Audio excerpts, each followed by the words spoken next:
नमस्ते बच्चों, मिशन ज्ञान से मैं कीर्ति शर्मा स्वागत करती हूं आपका वेदांता के CSR ई लर्निंग इनिशिएटिव में।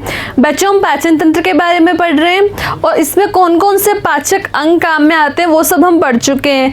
आज हम पढ़ेंगे कुछ पाचन ग्रंथियों के बारे में। ठीक है, सबसे पहले हम बात करते हैं बच्चों लार ग्रंथि की। किसकी? लार ग्रंथि की। ठीक है, लार ग्रंथि कहाँ पाई जाती है? लार ग्रंथि हमारे मुंह में पाई जाती है। ठीक है, अब लार होती क्या है? लार एक श्लेष्मीय पदार्थ है और यहाँ मुख से ही भोजन का अपना पाचन शुरू हो जाता है। यहाँ से कार्बोहाइड्रेट का और जलावशोषण स्टार्ट हो जाता है। ठीक है, अब लार का और काम क्या होता है? लार अपने मुख की सफाई करती है, अपने दांतों की सफाई करती है, जीभ की सफाई करती है। ठीक है, अब जो लार ग्रंथि है ये देखो 3 प्रकार की होती है, कर्णपूर्व, अधोजम और अधोजीवा। अब जो कर्णपूर्व लार ग्रंथि है ये जो हमारा कान है, कान के जस्ट नीचे वाले साइड में पाई जाती है। अधोजंब है ये अपनी जीभ के पीछे वाले हिस्से में पाई जाती है, जबकि अधोजीवा जो ग्रंथि है वो जीभ के नीचे की साइड होती है। ये देखो, ये अपनी जीभ के नीचे है अधोजीवा, ये पीछे की तरफ है अधोजंब और ये कान के पास से कर्णपूर्व ग्रंथि। ठीक है, आगे हम बात करते हैं बच्चों अग्नाशय ग्रंथि की। अब आपको पता हो तो अग्नाशय ग्रंथि को मिश्रित ग्रंथि कहते हैं। क्या कहते हैं बच्चों? मिश्रित ग्रंथि। क्यों कहते हैं? क्योंकि अग्नाशय से बहिस्त्रावी और अंतःस्त्रावी दोनों प्रकार के हार्मोन निकलते हैं। अग्नाशय से एक हार्मोन निकलता है इंसुलिन और ग्लूकागोन। ठीक है, ये दोनों क्या है बच्चों? ये दोनों तो है अंतःस्रावी हार्मोन, जबकि अग्नाशयी रस ये क्या है बच्चों? ये है बहिस्त्रावी। इसलिए ये दोनों तो है अंतःस्रावी और ये है बहिस्त्रावी।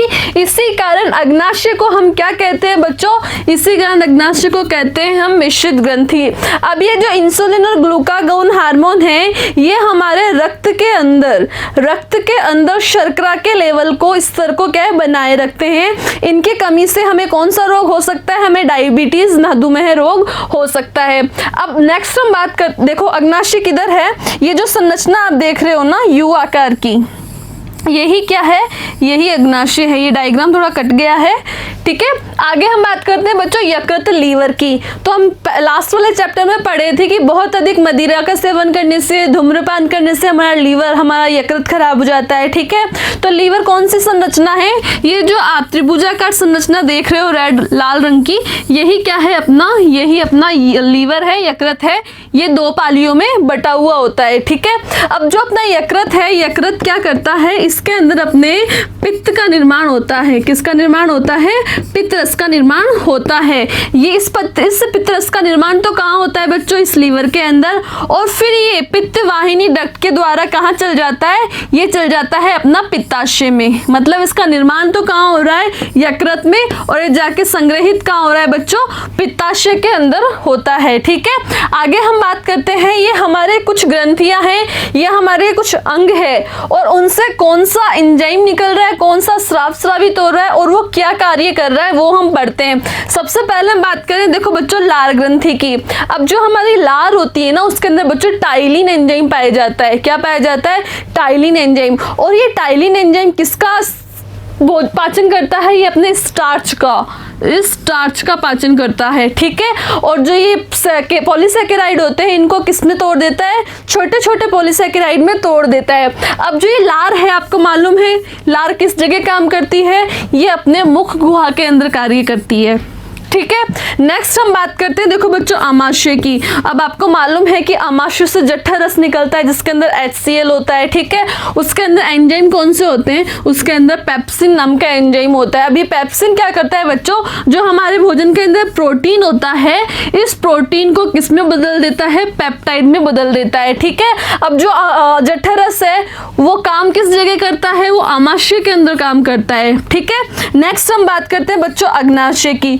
तो अभी हमने पढ़ा अग्नाशय के अंदर कौन कौन से एंजाइम होते हैं? Amylase, trypsin, chymotrypsin, carboxy peptidase, lipase, nuclease. ठीक है, ये सारे एंजाइम क्या करते हैं कि जो जटिल यौगिक है उनको सरल यौगिकों में बदल देते हैं। जैसे एमाइलेज है, एमाइलेज क्या करेगा? स्टार्च को किसमें बदल देगा? माल्टोज में। ट्रिप्सिन क्या करता है? प्रोटीन को बदलता है पेप्टाइड में। काइमोट्रिप्सिन भी प्रोटीन को पेप्टाइड में बदल देगा। कार्बोक्सी पेप्टाइडेज क्या करता है? या तो प्रोटीन या फिर जो पेप्टाइड होते हैं इनको बदल देता है अमीनो अम्लों में, ठीक है। जो लाइपेज एंजाइम है वो क्या करता है, जो अपनी वसा होती है उसको बदल देता है मोनोग्लिसराइड में या वसीय अम्लों के अंदर, ठीक है। और जो न्यूक्लियस है ये क्या करेगा, अपने जो डीएनए और आरएनए पाए जाते हैं उनको बदल देता है न्यूक्लियोटाइड्स के अंदर, ठीक है। अब ये जो अग्नाशय से निकलने वाले हार्मोन हैं या रस हैं ये कहाँ जाएंगे, अग्नाशय से निकलने वाले जो आंतरीय रस छोटी आंत्र के अंदर जाके कार्य करेंगे। आगे हम बात करते हैं बच्चों आंतरीय रस की। आंतरीय रस में देखो कौन कौन से एंजाइम होते हैं, माल्टेज, लैक्टेज, सुक्रेज, लाइपेज, ठीक है, न्यूक्लियस, डाइपेप्टाइडेज, फास्फेटेज। अब जो माल्टेज है वो क्या करेगा बच्चों, माल्टोज को ग्लूकोज में बदल देगा। लैक्टेज है वो क्या करेगा, लैक्टोज को ग्लूकोज में बदलेगा। सुक्रेज सुक्रोज को ग्लूकोज में बदलेगा। लाइपेज क्या करेगा, वसा को वसीय अम्लों में बदलेगा, ठीक है। यहाँ पे गलत आ गया है, ये आएगा न्यूक्लियस। न्यूक्लियस क्या करेगा, न्यूक्लिक अम्लों को और न्यूक्लियोटाइड्स को किसने बदल देगा, शर्कराओं के अंदर, ठीक है। फिर डाइपेप्टाइडेज ये क्या करेगा, ये डाइपेप्टाइड्स को एमिनो अम्लों के अंदर बदलेगा।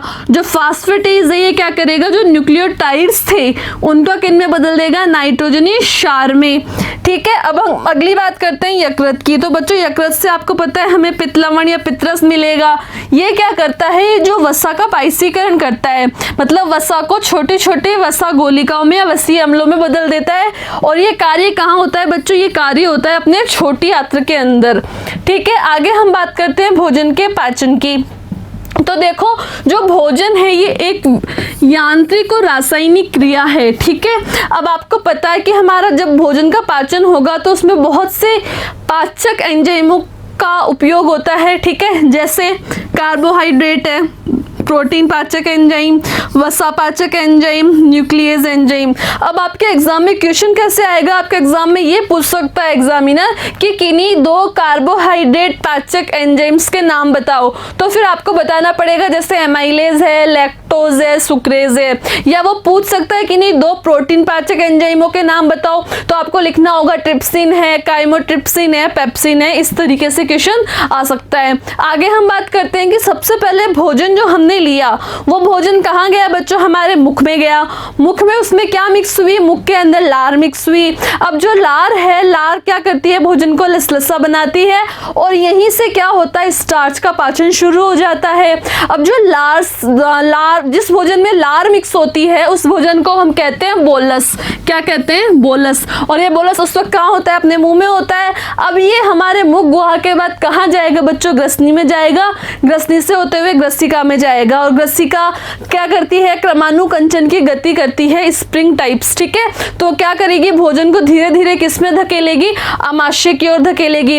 अब आपको पता है आमाशय के दोनों ओर अवरोधक पार्ट पाए जाते हैं जो क्या करते हैं, भोजन को वापस ग्रसिका में आने से और आगे छोटी आंत्र में जाने से रोकते हैं। अब आमाशय में लगभग 3 से 4 घंटे तक भोजन पड़ा हुआ रहता है और आपको मालूम है आमाशय के अंदर क्या होता है, HCl का स्रावण होता है। अब HCl किस कोशिकाओं से निकलता है, आमाशय की ऑक्सिन कोशिकाएं होती हैं, उनसे क्या निकलता है, HCl का स्रावण होता है, ठीक है। लेकिन आमाशय की जो भित्तियां होती है उससे श्लेष्मा का स्रावण भी होता है। इसी कारण अपनी आमाशय की जो भित्तियां हैं वो गलती नहीं है।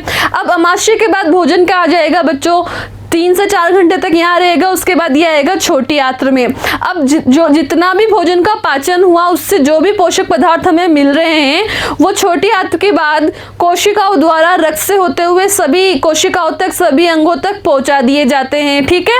अब सबसे ज्यादा भोजन का पाचन कहाँ होता है, छोटी आंत्र में ही होता है। छोटी आंत्र में पाचन होने के बाद बचा हुआ भोजन कहाँ जाता है बच्चों, बड़ी आंत्र में जाता है।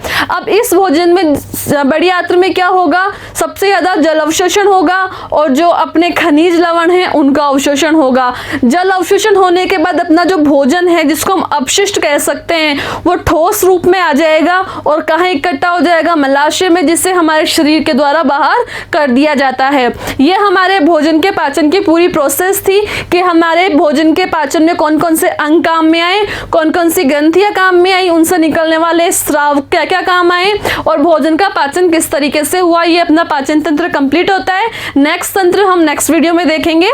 Thank you.